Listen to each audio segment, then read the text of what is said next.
just sent to Jer. I'm gonna end up crying when I get some time to read it. Yeah, no, there's some bad parts in there. There's some funny parts though. Wait till you meet Laurel.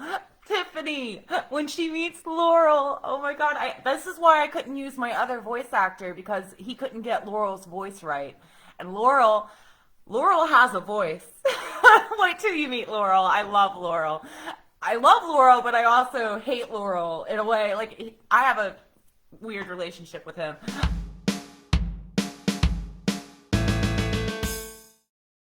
Remember that the fan favorite segment has spoilers in it. So if you don't want spoilers, then when you see this sign come into view, you're gonna want to go away.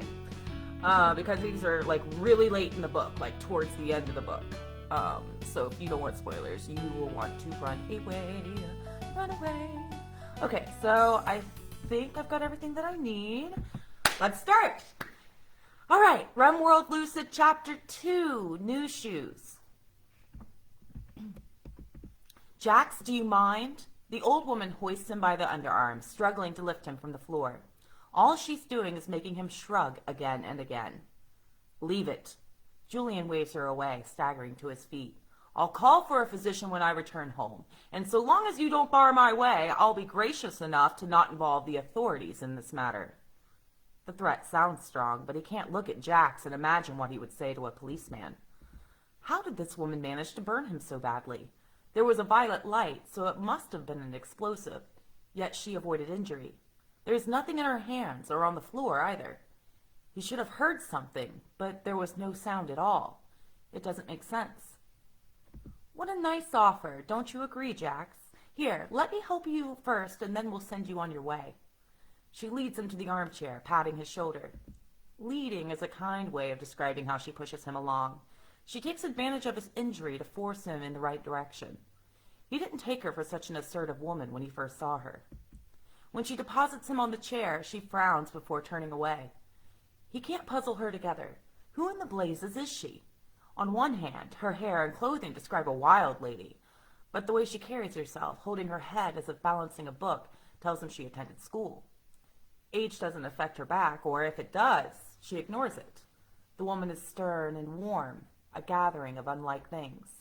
It bothers him. When she takes her seat beside Jax, Julian stands to fan out his coat tail. Smoothing his vest, he avoids looking at the rock creature altogether and sits on the edge of the plush armchair. The woman smiles at him as if he's a willing guest.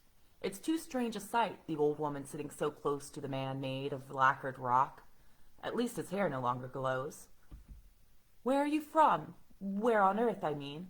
She pours a glass of water, handing it to Julian. He receives the cup with a furtive glance to Jax, who glares at the floor. Oh, drink up. It'll make you feel better, she insists, waving at the glass. He takes a cautious sip. It tastes like water. Perhaps they didn't meddle with it. There we go. Now, where are you from? Where? Where does he live? How did he even get here? I don't know, he finishes, his mouth going dry. The woman frowns. That's all right, sweetie. What do you remember? A pounding in his head makes it difficult to think, but he comes up with, my name. I'm Julian Desmond. I'm 31 years old. The year is... Why can he not remember? It must be the stress. Well, hello, Julian. He shakes his head to clear it. Jax grimaces at him. The woman offers her hand, drawing his focus. My name is Rylan Watts. How do you do? He grasps the tips of her fingers for the briefest moment, inhaling a deep breath to steady himself. I'm not sure how I arrived in this place. Where am I? This is REM World. The words cling to her lips, as if unsure they want to leave her mouth.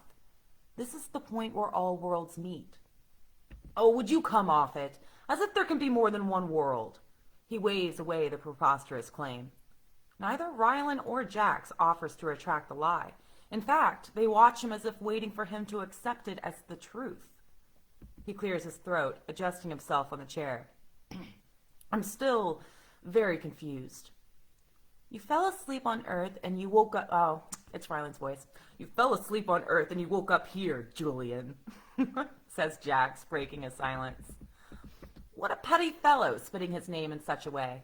Then again, he did call him an abomination. No matter. Jax makes an excellent point. Of course none of this could be real. He must have caught fever. He's home in bed, fighting the chills and dreaming strange things. But why is everything so clear, so vivid? He's dreamed before, but can recall no specific instances. Maybe this is natural. Well then, I suppose there was no need for all the screaming earlier, was there? He laughs, rubbing his jaw. It isn't as if you could have done me any real harm, being a dream and all. Rylan and Jax lock gazes, stiffening in their seats. Silence stretches between them.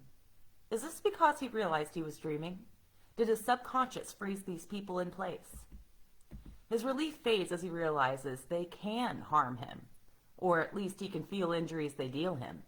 He glances to his leg, but finds the skin smooth and unblemished. Yes, right. The nature of dreams. Forget about it, and it vanishes. His trousers are torn, but his flesh is intact. He recalls a dream where he fell from his roof, breaking his arm. By the time help arrived, the injury disappeared. There was horror when he saw the injury in his dream, but the pain was absent. Perhaps the memory of the sensation faded because it was so long ago? His host's statue-like poses unsettle him. He considers trying one of the bookshelves, but then Jax finally moves. Shaking his head as if in response to something Rylan says, he crosses his arms. She cocks her head to the side, punctuating her point with a wave around the room. Jax narrows his eyes at her. Shifting in his seat, he faces Julian with determination. The rock man leans forward, resting horned elbows on leather-clad knees.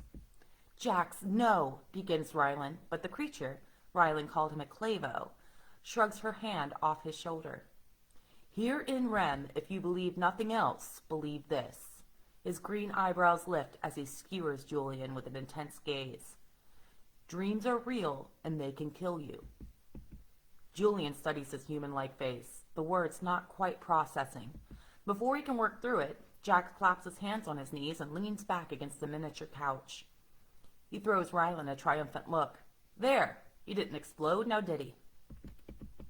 She settles into her seat, crossing her arms. Not yet, no. His gaze drifts to the left, needing to focus on something other than the odd pair. These people say dreams are real, but they are dreams themselves. Their words hold little weight. Taking another deep breath, he forces himself to relax. It's a dream. He'll wake soon, and his memory will return. There's no reason for fear or panic. He's at once aware of the texture of his clothing, how they brush against his skin when he shifts. His body registers the temperature of the room as well. He swallows, pinching his own hand. This is ridiculous. There's no reason why a creature like Jack should exist in reality. He won't think of it again. Adjusting his neckwear as a distraction, he pauses to examine the ruffles cascading down his chest. He doesn't remember dressing in these, but he must have done so. Why can he not recollect the previous evening? He should have dressed for bed if this is a dream. But it's likely he was trolleyed after an evening of drinking. Perhaps he fell asleep in these clothes, too bone-weary to be bothered with changing. But why can he not remember if he owns these clothes? Did he buy them? Or are they as fictitious as Rylan and Jax? In any case, he approves of the dark navy linen. It would be odd if he didn't approve, since he chose the clothing one way or another. The design is simple, with no extravagant embroidery. The silver buckles of his breeches hems are the only flair of wealth. His white linen stockings vanish behind the buckle atop his brown leather shoes. His shoes niggle at him. They're so new, so unused. Well, I think it's best if he leaves REM for the evening. Any objections? Jack straightens his maroon vest. It's coarse material, a contrast to the brown leather trousers he wears. None here. He sits up straighter. He sits up straighter at the possibility of his release. Oh, now you're asking my opinion. Rylan levels a surly look at Jax, her chin tucked into her chest. If she wore spectacles, she'd be looking over the rims. Jack sighs, weary. Of course your opinion matters, Lieutenant. This is the second time he calls her a lieutenant. They're part of some kind of military?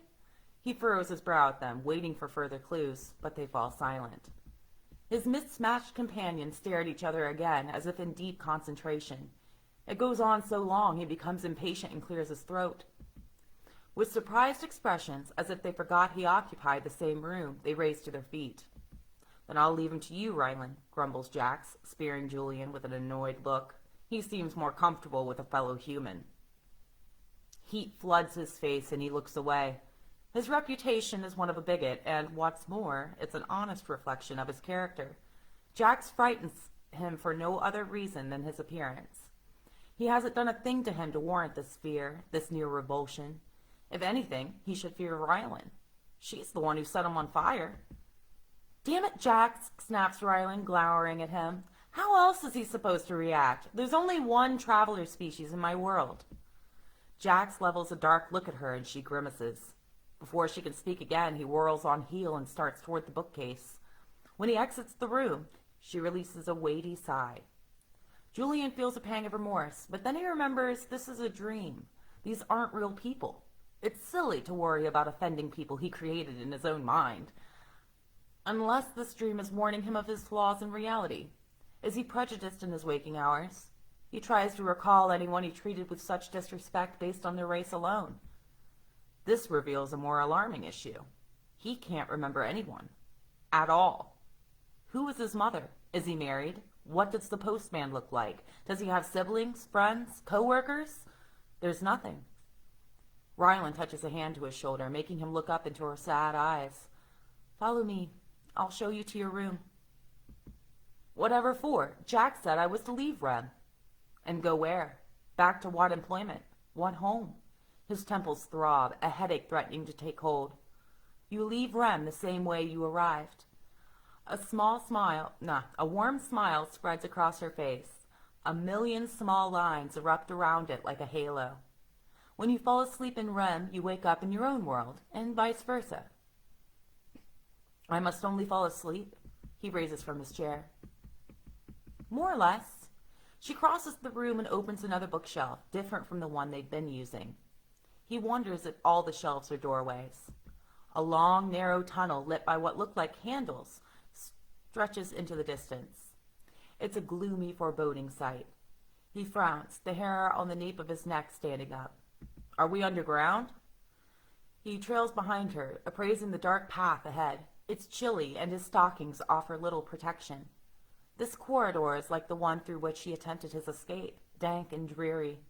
He wishes he asked to sleep on the small sofa in the room where he woke. "Yes, we built this stronghold decades ago. If Titans trek through here or fly overhead, they'll see nothing but trees." Rylan's laugh echoes down the hall. "We're still working on getting the other strongholds underground, but HQ is safe as houses." "Titans? HQ? What on earth are you on about?" She flashes him a broad smile.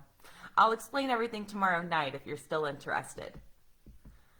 Oh, he hopes he won't dream of such things again. He keeps this wish to himself, following her in silence and occupying his mind with the lights they pass.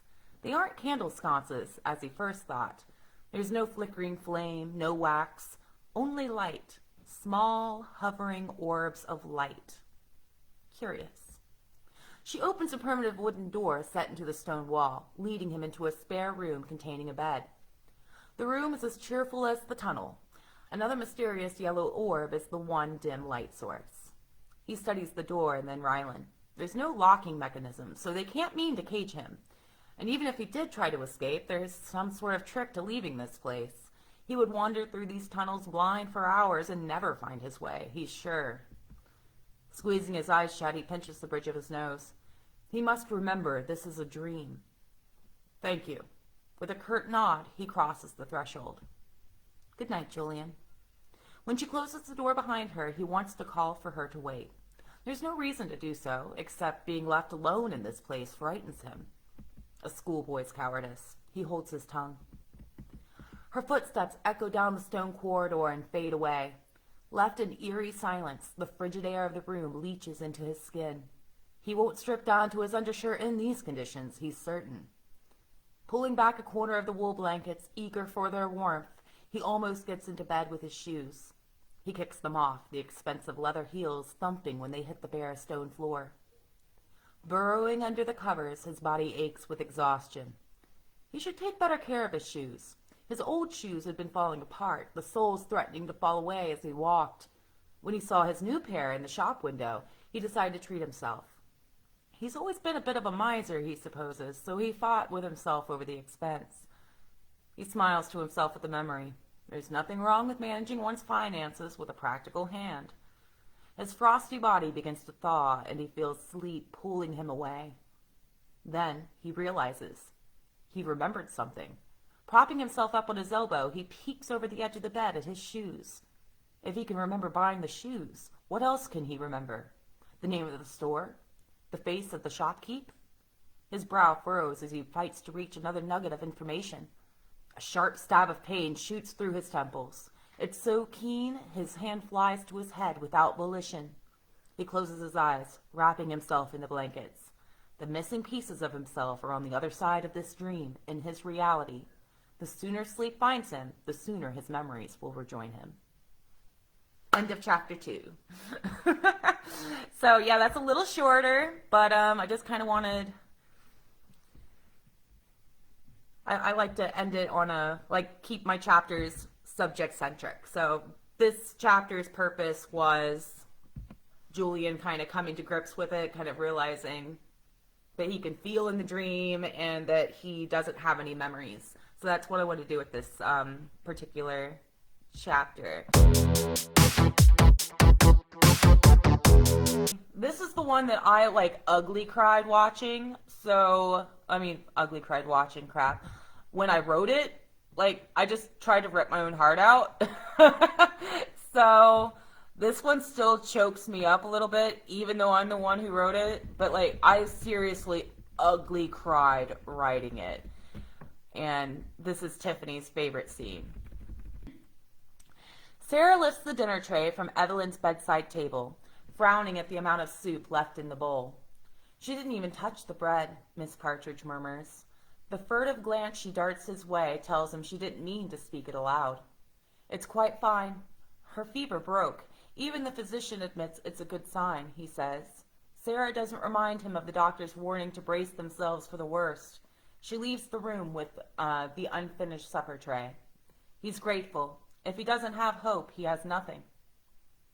He lays beside his wife, letting his forehead touch her shoulder, and closes his eyes. This is the way he sleeps these days.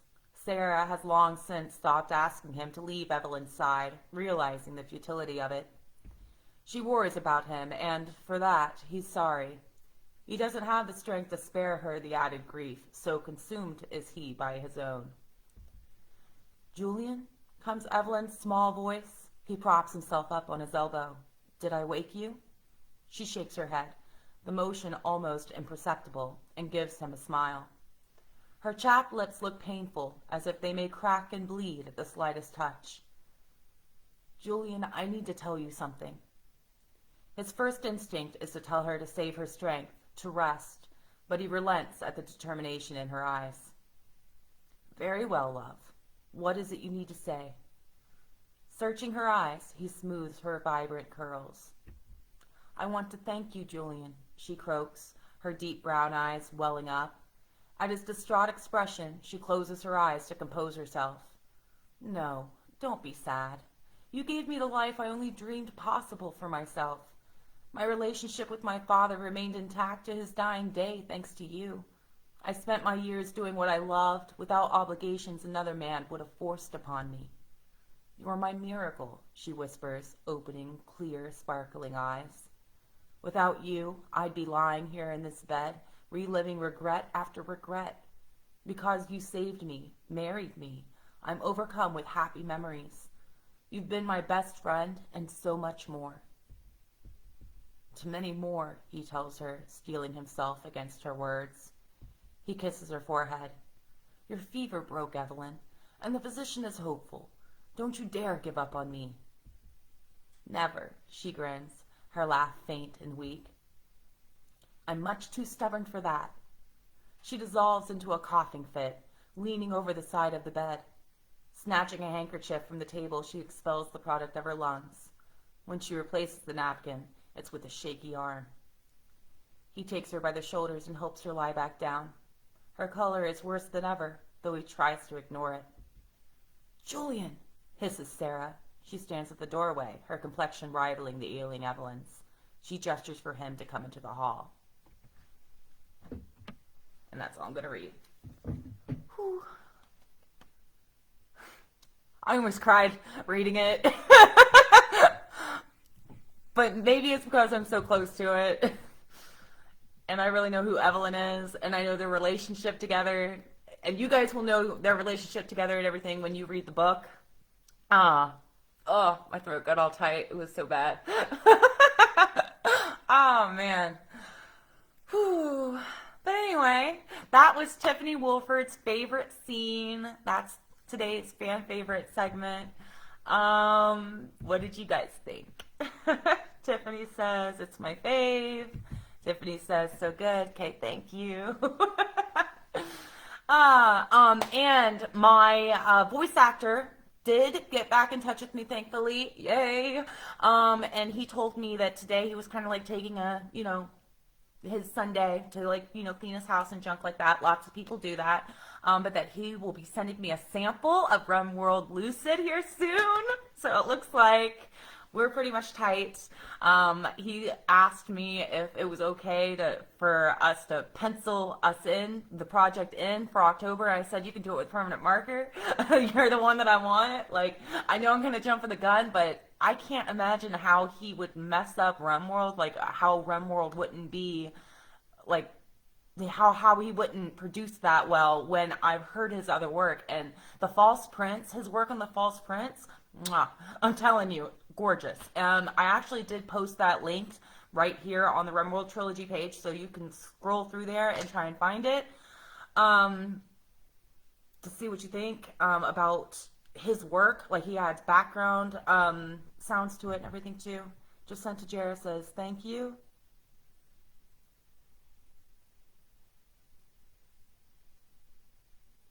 Thank you. Thank you for what? For reading? You're welcome.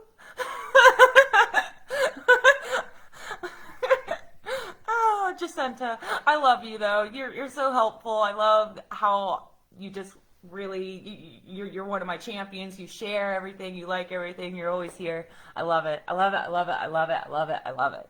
I mean, everybody's been doing fantastic. So, Jacinta Jer. I'm going to end up crying when I get some time to read it. Yeah, no, there's some bad parts in there. There's some funny parts, though. Wait till you meet Laurel. Tiffany, when she meets Laurel. Oh, my God. This is why I couldn't use my other voice actor, because he couldn't get Laurel's voice right. And Laurel has a voice. Wait till you meet Laurel. I love Laurel. But I also hate Laurel in a way. I have a weird relationship with him, but it's going to be really fun. So audiobook is a go. It's going to start production in October at the latest. He might be able to move it up earlier than that if he gets done with this other project sooner, so we'll see how that works. And I think that's all we're going to do here, unless anyone had any questions or anything like that. Tiffany Wolford, Laurel makes me mad. Yeah. And Jacinta says, for reading. Okay, well, you're welcome for me reading. I thank you for listening. It wouldn't really do much good if I was sitting here and trying to read and there was no one in here. And it's thanks to you and Tiffany and everyone on my street team for that I have anyone to read to at all on here right now, because I am not a known author. And having you guys here and sharing my stuff and everything is what's going to make me known, at least to a small little segment of the world, to where I'm not writing books for no one. So thank you so much for everything. Truly, I'm not just saying that. I'm very, very grateful and appreciative. So I love you guys. I do. Thank you so much for coming on here. I know it's a Sunday and lots of people are spending time with their family, so I appreciate you guys being on here. So I'm out of here, and I love you all. Peace. Bye. Bye. Bye.